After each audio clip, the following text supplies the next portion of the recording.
Hello, this is Paula Anderson, and welcome to another video with Paula Anderson Coaching Consulting. In this video, I'm going to be talking about what are some of the day-to-day responsibilities of a medical coder.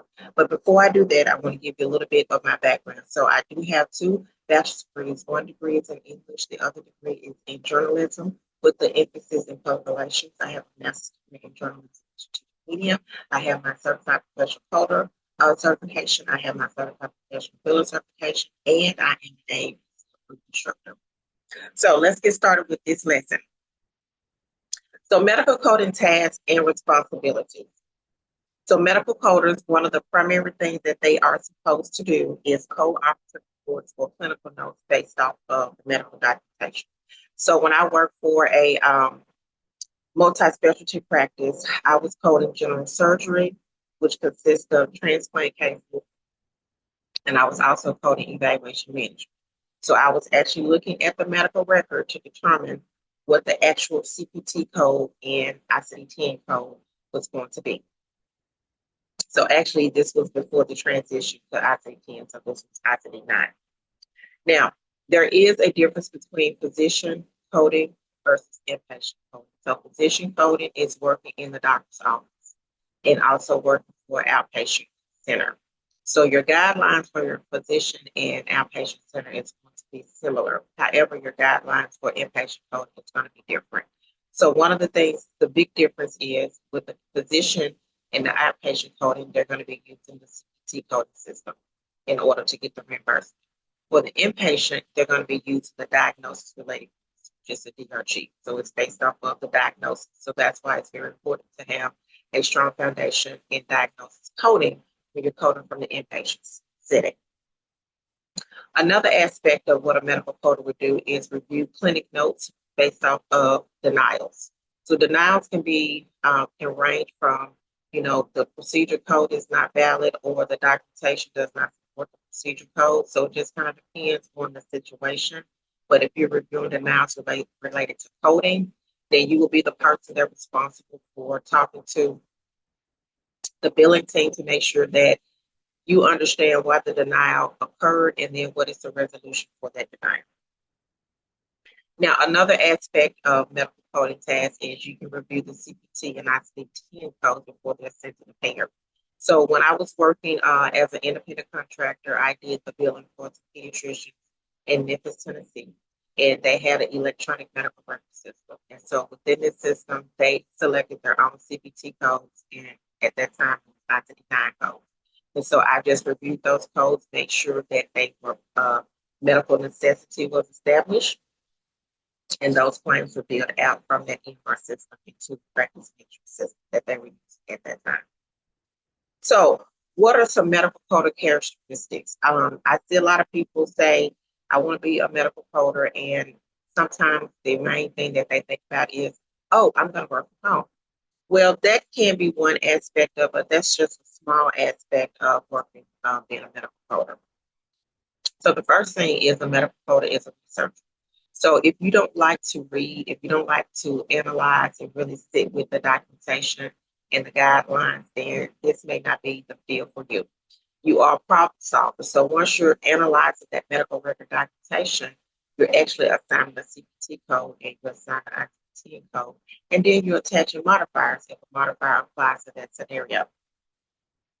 Detail oriented. So making sure that you understand all the nuances related to medical coding. So someone that's well-rounded will understand medical coding and then understand medical billing as well. So my journey started off with me being in medical billing first, and then I transitioned to medical coding. So I understood the specifics about billing, how claims got processed, how codes got assigned in terms of how they were posted to the patient's account. So I already had that foundation knowledge prior to me getting my coding certification. And then you need to be a communicator. So communicating with your team members and also communicating with your physicians. So physicians do not go to school to learn medical coding, nor do they go to school to learn medical billing.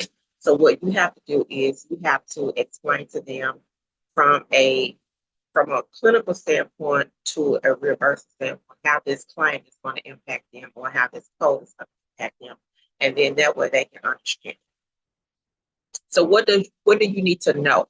So knowing is the foundation. And one of the main things that you need to know is medical terminology. So medical terminology is the ability to be able to read the documentation and translate those codes into a 5-digit numeric code or a ICD-10 code. So if you don't have a foundation in medical terminology, it's going to be difficult to read the operative report.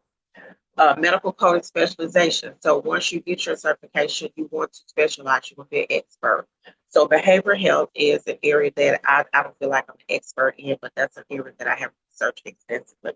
Anesthesia, I did co-anesthesia for 2.5 years, and then cardiovascular. So cardiovascular is a complex specialty. So if you specialize in that, you'll be very marketable. And then having medical coding and reimbursement concepts. So I mentioned earlier that to be well-rounded, that means that you have more than just one skill set. So when I teach individuals medical coding, I'm teaching them the medical coding aspect, but I'm also teaching them some reimbursement as well. So I'm talking about the CMS 1500 claim. I'm talking about Palmetto GBA, which is a Medicare Administrative Contract. So I'm giving them some other resources to help them to understand medical coding. Now, when you're transitioning from a medical biller to a medical coder, one of the things that you need to have is, of course, you already have your foundational knowledge in reimbursement concepts. So you know what claims are. You know what the CMS 1500 claim is. You know what payer guidelines are. You may already be familiar with modifiers. So you kind of understand how claims work. So that's the transition. So now you need to understand the CPT and ICD code. So how are those codes assigned? They're assigned based on documentation. So when a physician is assigning his or her own codes, at some point they need to audit, someone needs to audit their codes to make sure that they are accurate. Because, like I said, physicians do not go to school to be medical coders and medical billers. They do understand what they're doing, but they don't necessarily understand the coding guidelines. And then you need to have current health experience. So current health experience, making sure that you have at least 2 years experience where you're working. So I'm a part of a couple of Facebook groups, and one of the groups is entry level medical coders. And I want to thank the administrator of this group because she has given me the opportunity to post some of my training in her Facebook group. And a lot of what I've been reading in this group is people don't really understand what it means to actually be a coder in terms of what are the things that you need to learn in order to be a coder, and then what are the things that you need to work on. So it's not like an overnight success type career. I mean, you have to work at it. So anything that you start out as an entry level, then of course it's going to take time for you to build. So if you're a certified nursing assistant and you want to transition to a medical coder, so a foundation in medical terminology is going to be what you already bring to the table. So you already understand medical terms. So this is an upskill opportunity for you because you want to go into something that's a little bit more challenging, not manual labor. It's more of a behind the scenes type role. So you get to work at the desk as opposed to having that direct patient contact. Now, medical billing is actually filing the claim. So there are 6 areas that I'm going to talk about as relates to medical billing. So patient registration, which is the first step in the medical billing process. So this lays the foundation. So what happens in the registration process determines whether or not the physician actually gets paid on the back end.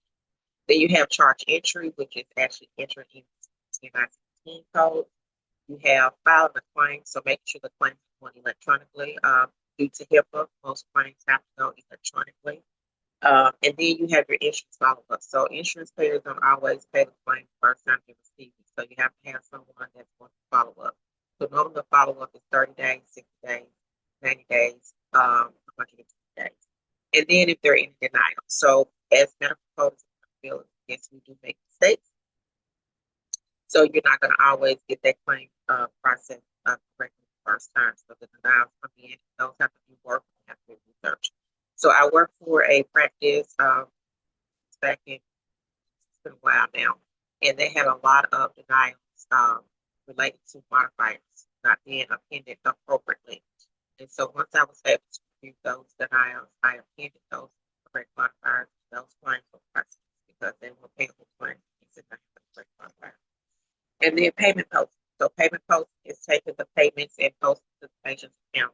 So this process can be electronic. Due to HIPAA, we have electronic remittance advice, which is called an ERA.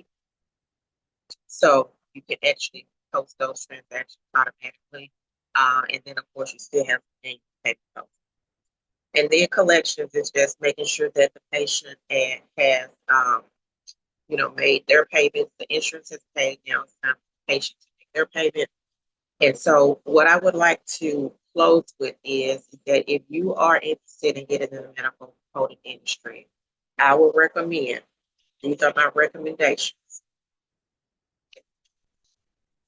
Research the medical coding industry in your state. Make sure that you understand the educational guidelines. So most states have some type of policy, or I should say some type of authorization to ensure that individuals that offer post-secondary education, that they are approved through the state to offer that. Also, research on Medicare Administrative Contractor. So I'm in the state of Tennessee.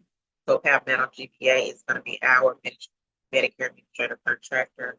And then get a mentor in medical code. Get someone that's actually going to code day to day to help you to understand what the role is and like some of the challenges that they face. So thank you so much for watching this little short video about basic medical coding. Stay tuned for more content from Paula Emerson Coaching and Consulting.